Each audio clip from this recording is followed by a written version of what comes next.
꼭 전해드릴게요. 자, 그러면 지금부터 첫 번째 순서 시작해 보도록 하겠습니다. 사전 접수된 종목으로 두 분의 전문가님께 심층 분석 들어보는 시간입니다. 자, 그럼 오늘 사전 접수 종목은 어떤 걸까요? 에코앤드림입니다. 네, 자 에코앤드림이라고 하면은 조금 생소하신 분들도 계실 것 같은데 E&D라고 하시면 네. 또 많이 알고 계실 것 같아요. 얼마 전에 사명을 에코앤드림으로 변경을 했습니다. 오늘도 좀 급등이 나왔던 종목이었죠. 오늘은 9% 상승을 했네요. 2차 전지 훈풍을 역시나 제대로 받고 있는 종목입니다. 최근에 계속 상승세 이어가면서 54,000원 가까이 올랐다가 급하게 조정이 나왔었는데요. 어제 반등하고 오늘도 9% 넘게 뛰어오르면서 48,200원의 거래를 마쳤습니다. 설정자님 지금 매수하신 가격은 31,000원이고요. 비중 20% 가지고 계시는데 따라서 오늘까지 상승하면서 지금 현재 55%의 수익을 보고 계시거든요. 이 에코앤드림이 2만 원대에서 박스권이 꽤 길었습니다. 그렇죠. 그런데 지금 같은 기세라면 다시 한번 또 5만 원대 뚫고 가면서 고점을 계속해서 기록을 세울 수 있지 않을까 좀 기대가 됩니다. 네. 수익을 55%나 지금 보고 계신 건 너무나도 좋은데 매수한 지는 좀 오래 되셨더라고요. 그렇죠. 좀 마음고생을 좀 하셨을 수도 있는 것 같은데요. 2021년 4월에 신규 매수를 하셨다고 합니다.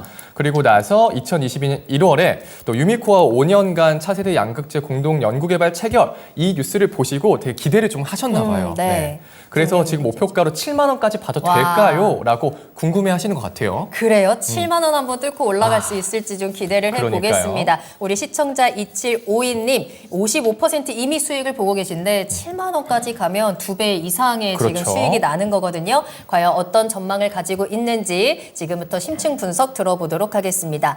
자, 먼저 두 분의 키워드부터 만나봐야 되는데요. 박준현 운용형님, 에코앤드림에 대한 키워드 어떻게 뽑을까요? 예, 전고체 매출의 가시화 여부가 중요하다 그렇게 좀 잡았습니다. 전구체 매출의 가시화 여부가 중요하다. 자, 김민준 전문가님의 키워드는 뭘까요? 저는 양극재의 핵심으로 이렇게 한번 칭해봤습니다. 양극재 핵심이다. 자, 두 분께서는 호재에 대한 좀 분석들을 조금 더 꼼꼼하게 해주실 것 같습니다. 자, 그럼 먼저 박준현 운영형님의 키워드부터 들어보도록 할게요. 오늘 올라간 것도 이 전구체에 대한 호재 때문에 좀 기대감 때문에 올라갔는데 이런 기대감들이 좀 현실로 다가올 수 있느냐 이게 이제 중요한 거겠어요. 예, 그렇죠. 제가 키워드를 매출 가시화 여부를 잡은 이유가 우리 시청자님이 2021년도에 사셨다고 그랬나요? 네. 저도 그때 이 주식을 매매한 주식이거든요. 그래요? 그때 매매했을 때는 이제 두 가지 부분. 그 당시에는 이제 2차전지 전구체보다는 자동차 촉매 시스템 관련해 가지고 회사가 본업 자체가 자동차 촉매 시스템. 네. 매연 디젤 자동차에 매연이 많이 나오니까 특히 이제 5등급 노후 차량에 대해서 정부에서 자금을 지원해 가지고 매연을 저감시킬 수 있는 그런 부분이 회사가 본업입니다. 네. 그러면서 그 전에 이제 회사가 저도 이제 전구체와 관련해 가지고 이미 기술 개발해 놨다고 했기 때문에 그 부분에 대한 성장성까지 포함해 가지고도 관심을 가졌는데 저도 이제 그 이후로 계속 이 종목을 주목을 했거든요. 2차 전지 시장 자체가 계속 형성되고 있기 때문에. 왜냐하면 전구체 자체가 우리나라에서 거의 지금 생산이 안 되고 대부분 다 중국에서 수입을 하고 있지 않습니까? 거의 80% 이상이. 그래서 전구체 시장 자체가 상당히 국내 시장에서 중요한 양극재 핵심 소재 부분이기 때문에 이 회사가 만약에 기술 개발에 성공을 해서 가셔야 된다 한다면 상당히 중소형 종목으로서 좀 유망하다. 그런 관점에서 주식을 했던 주식인데 네. 근데 그 뒤로 계속 뭐 얘기만 나오지 그 투자한다 하다 매출도 그 당시 2020년부터 전고체 매출이 나온다 한다 안 나왔어요. 근데 지금도 지금 그 상태거든요. 지금 현재 이 회사의 상태 자체는 어떠냐? 일단은 전고체와 관련해 가지고 투자는 작년도에 초기에 1,000톤, 2,000톤 해가지고 5,000톤 정도는 작년도에 투자를 지금 어느 정도 청주 쪽인가요? 거기에 투자를 해서 현재 지금 테스트 단계에 진입을 했다는 쪽입니다. 아직 매출은 전혀 안 나온 쪽이에요. 그리고 앞서 얘기했다시피 우리 청량님이 얘기하고 있는 유미코아 부분 자체도 계속 나왔던 얘기거든요. 유미코아 부분 자체도 MOE와 관련된 체결된 부분이라고 좀 봐야 될 것 같고, 그 다음에 이제 최근에 나온 내용 자체는 이제 새만금에 추가적으로 2만 톤 정도를 투자해가지고 2025년도 되면 캐파 자체를 이제 2만 5천 톤 정도까지 늘릴 거라는 전망입니다. 근데 아직까지 제가 알기로는 전구체와 관련된 부분 자체는 앞서 테스트 단계라고 했으니까 5천 톤 투자한 것 자체가 매출이 실질적으로 유미카와의 어떤 MOU를 통한 어떤 합작 그쪽 독점 공급한다 그런 것 자체도 아직 그런 것에 대한 실적 자체는 거의 없는 것 같아요. 왜냐하면 작년도 하반기에도 전구체와 관련된 부분 자체가 매출의 일정 부분 반영이 된다고 그랬거든요. 근데 네. 작년도 실적을 보게 되면 매출액이 600억 자체는 다 예사 매출 자체는 기존의 본업인 촉매 시스템과 관련된 매출입니다. 그래서 이런 부분들 자체가 그래서 제가 실전 매출이 나와서 신제품이 남아서 테스트가 통과가 되고 유미컬을 중심으로 해서 매출처한테 납품이 되면 그때서부터 본격적으로 평가를 받은데 아직까지는 좀 확인을 해봐야 될 상황이 아닌가 저는 그런 어떤 부분이라고 봐야 될 것 같고 왜냐하면 이 전구체 자체가 상당히 니켈, 코발트, 망간의 그 주요 소재를 잘 배합을 잘 해가지고 양극재에 들어가는 핵심 원재료거든요. 양극재 원재료 차지하는 비중 자체 60% 정도 될 정도 상당히 기술력이 상당히 유효합니다.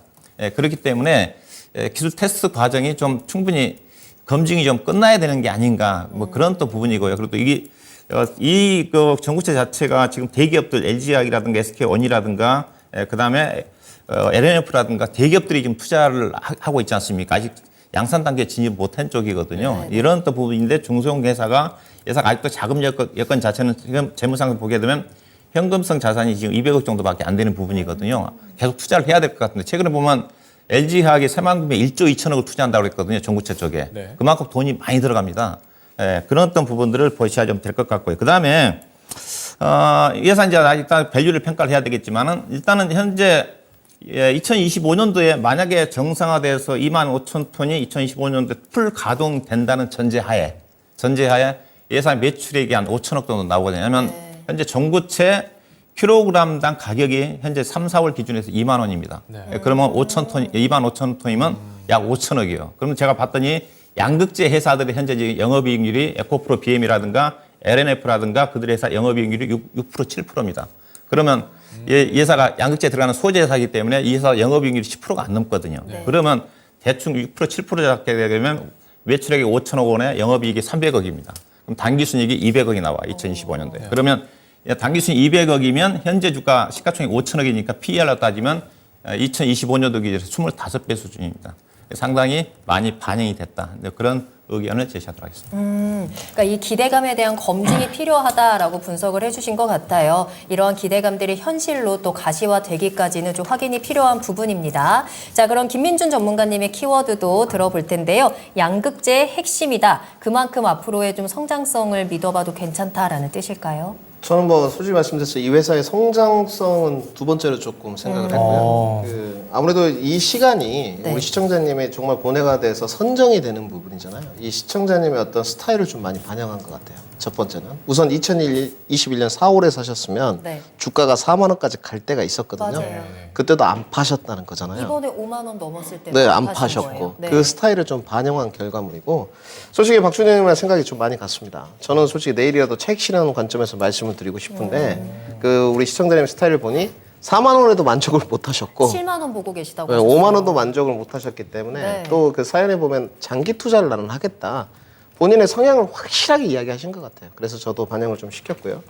우선은 양극재의 핵심 키워드가 뭐냐. 네. 네, 우선은 양극재에서 지금 가장 화두는 안전성입니다. 하이니켈 비중으로 지금 대다수가 올려가지 않습니까? 지금 이제 9반방까지 가 있거든요. 보통 니켈, 코발트, 망간의 비율을 말합니다. 그런데 이 양극재에서 차지하는 게 가장 전구체가 중요해요. 원가의 60%입니다. 실질적으로. 기술 개발의 가장 원탑 쪽은 배터리 3사를 제외하고는 LNF가 맞습니다. LNF는 올해 양산 계획이 있고요. 지금 여기는 테스트 정도를 이제 거쳤습니다. 기술 개발을 완료됐고 매출액이 9억 정도 발생된 걸로 알고 있어요. 그러니까 그 샘플 모델인 거죠. 어떻게 보면 네. 기술 개발을 해서 납품한 게 아니고 샘플 모델에 대한 그 수수료를 받은 것 같고 그 다음에 이제 그 전구체가 왜 중요하자면 보통 대입경이 있고 소입경이 있습니다. 비율을 7대3 비율로 유지를 하는데 우리가 하이니켈을 보게 되면 고출력으로 가게 돼요. 상당히 출력이 좋은데 우리 2차 전지의 가장 큰 고뇌, 화재가 많이 발생되죠. 그거를 해결하기 위한 부분이 전구체라고 보시면 돼요. 이 과정에서 아변 과정도 우리가 거치기 마련인데 이 안정성 확보를 위한 그 양극재 회사들 모두 고뇌라고 보시면 될 것 같습니다. 그런데 이게 거의 중국의 의존도가 상당히 높았었는데 이 회사의 발걸음을 좀 보게 되면 그에 맞춰서 유럽도 이제 크레마 법원이 실시되지 않습니까? 거기에 맞춰서 유럽 진출도 지금 이미 확보가 되어 있는 상태고요. 그러면 당연히 우리나라 기업에는 수혜가 좀 되겠죠. 네네. 그리고 유미코가 이제 벨기에 회사인데 지금 저는 이렇게 보고 있습니다. 그 MOU를 체결한 단계를 넘어서 기술 개발이 완벽하게 완료가 되면 독점 공급 생산을 하기로 돼 있는 상태거든요. 그런데 특허가 나온 부분이 그러니까 6돌돌, 니켈, 코발트, 망간 비율이 6돌돌이면 조금 기술력이 밑에 단계거든요. 거기까지는 개발 기술이 완료가 됐습니다. LNF 같은 경우는 지금 거의 811까지 다 됐거든요. 그래서 조금 기술력 차이는 나지만 다른 회사들의 전고체를 봤을 때 END가 처지는 쪽은 아니기 때문에 긍정적인 뷰를 좀 드렸고 그다음에 기업의 일단 성장주로서 편입을 하기 위한 가장 큰 이유 네. 충주에 이제 5,000톤 새만금에 2만 톤 아까 박준현님 말씀하셨던 듯이 캐파 증설을 적극적으로 해간다는 것은 그만큼 기술력에 대한 것이 어느 정도 검증은 끝나지 않았나 생각이 들어서 저는 핵심 키워드를 이렇게 잡아봤습니다. 네. 전문가님께서는 내일이라도 차익 실현 관점이긴 하지만 장기 투자 관점이라서 시청자님이 그래서 그 관점으로 말씀해 주셨다는 점 참고 바라고요. 충주 새만금 캐파 증설이 긍정적이다, 양극대화도는 안정성이다 이렇게 말씀 주셨고 자 그럼 또 한 가지 궁금한 게요, 전문가님. 방금 이제 전문가님은 내일이라도 차익 실현 관점이라고 말씀을 주셨잖아요. 그럼 이게 2차 전지 단기 고점 리스크인가 아니면 섹터 내 순환매의 기회인가 어떤 걸 좀 보면 좋을까요? 둘 다인 것 같습니다. 솔직히 말씀드려서 이 종목은 원래 운영용 종목이었어요. 네. 누가 말해도 박주성하면 예전에 ENDD였습니다. 네. 네. 근데 이제 이름이 이게 사명이 변경된 거거든요. 저도 오랜만에 봤습니다. 에코앤드림이라고. 그런데 이 회사가 원래 본업이 이게 아닙니다. 네네네. 충매 저감 장치거든요. 충매 시스템 쪽이고. 그래서 친환경 좀 바람 타고 매감 저형 장치 바람이 불면서 국가에서 조금 보조금 형태로 좀 받았었어요. 이 부분이 흘러갔었는데 실질적으로 2차 전지 매출이 가시화된 적이 없었습니다. 근데 지금 우리 이용석 앵커님께서 질문하셨지만 2차 전지 종목들이 실적 가시화라는 이야기도 있지만 네. 그것과 더불어서 지금 포스코 그룹 좀 뭐 실적이 가시화돼서 가는 건 아니잖아요. 그렇죠. 요즘은 뭐 리튬 붙고 뭔가 모멘텀 기사만 붙으면 주가들이 가는 분위기이기 때문에 ENDD도 그거에 대한 바람, 에코앤드림도 그거에 대한 바람은 안 탔다고 볼 수는 없을 것 같습니다. 그리고 지금 기술 개발이 저는 완료된 걸로 알고 있는데 뭐 유미큐 쪽에 이제 가져가겠죠. 매출액이 발생될 텐데 혹시나 매출액이 이제 삐걱거리게 된다거나 네. 간택을 못 받는다거나 그렇죠. 이런 사태가 생겼을 때는 장기 투자 관점에서 확실히 좋지 않을 수 있어요. 성장주의 가장 큰 단점, 가이던스만큼 실적이 나오지 않으면 주가는 폭락입니다. 이 부분은 분명히 우리가 짚고 넘어가야 되거든요. 그 예로 에코앤드림은 작년 실적이 좋지 않았습니다. 맞죠. 네, 영업이익률이 항상 10% 20%대 해당 기업이 작년에 뭐 다 그렇지만 조금 안 좋았거든요. 예. 올해 이 실적으로 증명을 좀 해내야 되기 때문에 지금은 제가 봤을 때는 이런 주가에 대한 기대감이 다 선반영된 결과물이다. 그리고 제한된 수급 상황과 자금 상황이기 때문에 2차 전지가 조금 무너질 수밖에 없다. 저는 이런 관점에서 차익 실현 관점도 좀 염두를 해뒀습니다. 알겠습니다. 자, 그렇다면 앞서서도 이제 운영형님께서도 이 기대감이 현실이 되느냐를 가장 큰 포인트로 잡아주셨는데 사실 2차 전지 소재, 뭐 부품 섹터라고 하면 뭐 양극재 있고 음극재, 전해질의 전고체도 있고 이제 전구체로 이제 주목을 받는 거거든요. 그걸 2차 전지 전체 섹터들 가운데서 전구체가 가지고 있는 힘이라든지 앞으로 성장성은 얼마나 가지고 있을까요? 전구체가 양극재 소재로 들어가는 겁니다. 그러니까 양극재로 보셔야 양극재 돼요. 소재, 그렇죠. 네. 예, 전구체를 만드는 것 자체 앞서 얘기했다. 니켈, 코발트, 망간을 잘 조합을 해가지고 거기에서 적정 비율을 조합을 해가지고 그게 기술이거든요. 그걸 조합을 해가지고 양극재 회사한테 공급하는데 또 양극재가 전체 2차 전지에 차지하는 원가 비중이 가장 높고 또 양극재 내에서 전구체가 차지하는 원가 비중이 상당히 높습니다. 그만큼 네네. 양극재를 만드는 데 있어서 전구체 기술이 중요해요. 그래서 그래서 그 기술을 에코앤드림이 개발했다는 거지 않습니까? 예. 근데 그 기술이 쉽지 않은 기술이기 때문에 저는 투자하고 난 다음에 정말 신제품이 나와서 양극재 세계 1위인 유미코한테 납품이 되면서 기술력 인정받으면 네네. 그때 주가가 올라갈 거고 올라간다 한다 하더라도 앞서 얘기했다시피 앞서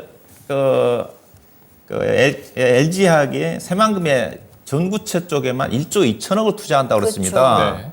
그러면 이 회사가 지금 앞서 현금 자산이 200억이 있다고 그랬지 않습니까? 이번 투자 자체도 제가 알기로는 2021년도 2월 달에 전환사채 300억을 발행을 했어요. 현재 지금 주식으로 전환해서 나오고 있거든요. 네네. 그 자금 가지고 일부 투자한 거거든요. 돈이 많이 들어갑니다. 예, 기술적도 있지만은 나중에 투자할 때 앞으로 지금 5천 톤 시총 투자했다는데 2만 톤에 새만금 전에 투자하기 위해서 돈도 많이 들어갈 것 같고요. 그리고 투자해서 매출이 나온다 한다 당장 5천 톤에 대한 매출은 2024년도까지밖에 매출 안 나오지 않습니까? 5천 톤이면 그쵸. 많아봐야 매출액이 1,000억이에요. 네. 2020년도까지. 그리고 2025년도에 2만 톤이 완공이 된다 그러면 앞서 얘기했다 2025년도에 매출액이 5천억입니다. 영업이익이 제가 보기에는 기준에서 300억이에요. 그럼 단기순이익은 법인세 빼고 나면 200억이에요. 그러면 현재 시가총액 따지면 지금 현재 주가는 PER 25배 되는 수준이라고 합니다. 모든 게 정상화돼요. 그래서 그런 부분을 고려해서 적정 주가를 목표 주가를 말씀드리면 네. 6만 원을 크게 올라가기 어려울 것 같습니다. 우리 시청자님이 7만 원 정도 얘기하는데 지금 2차전지 분위기 때문에 이건 후발주거든요. 2차전지 밀리면 가장 변동성이 큽니다. 근데 오늘 다행스러운 것 자체는 오늘 기관 외국 투자가 전혀 보다 관심이 없다가 오늘 기관 외국 투자가들이 주식을 많이 매수가 좀 들어온 것 같아요. 그래서 약간 상승열이 있을 것 같은데 7만 원까지 갔다가는 이거 낭패를 볼 수가 있습니다. 보시 마시고 저는 개인적으로 5만 8천 원, 6만 원 정도, 5만 8천부터 매도해서 6만 원 정도의 전량 매도하시고 또 수익 구간이니까 4만 2천 원 정도. 그러니까 이분이 그 2년 동안 투자했지 않습니까? 2년 동안 투자했는데 별로 수익이 안 난 거예요. 그만큼 후발주라는 겁니다. 떨어지면 덜 떨어질 수 있어요.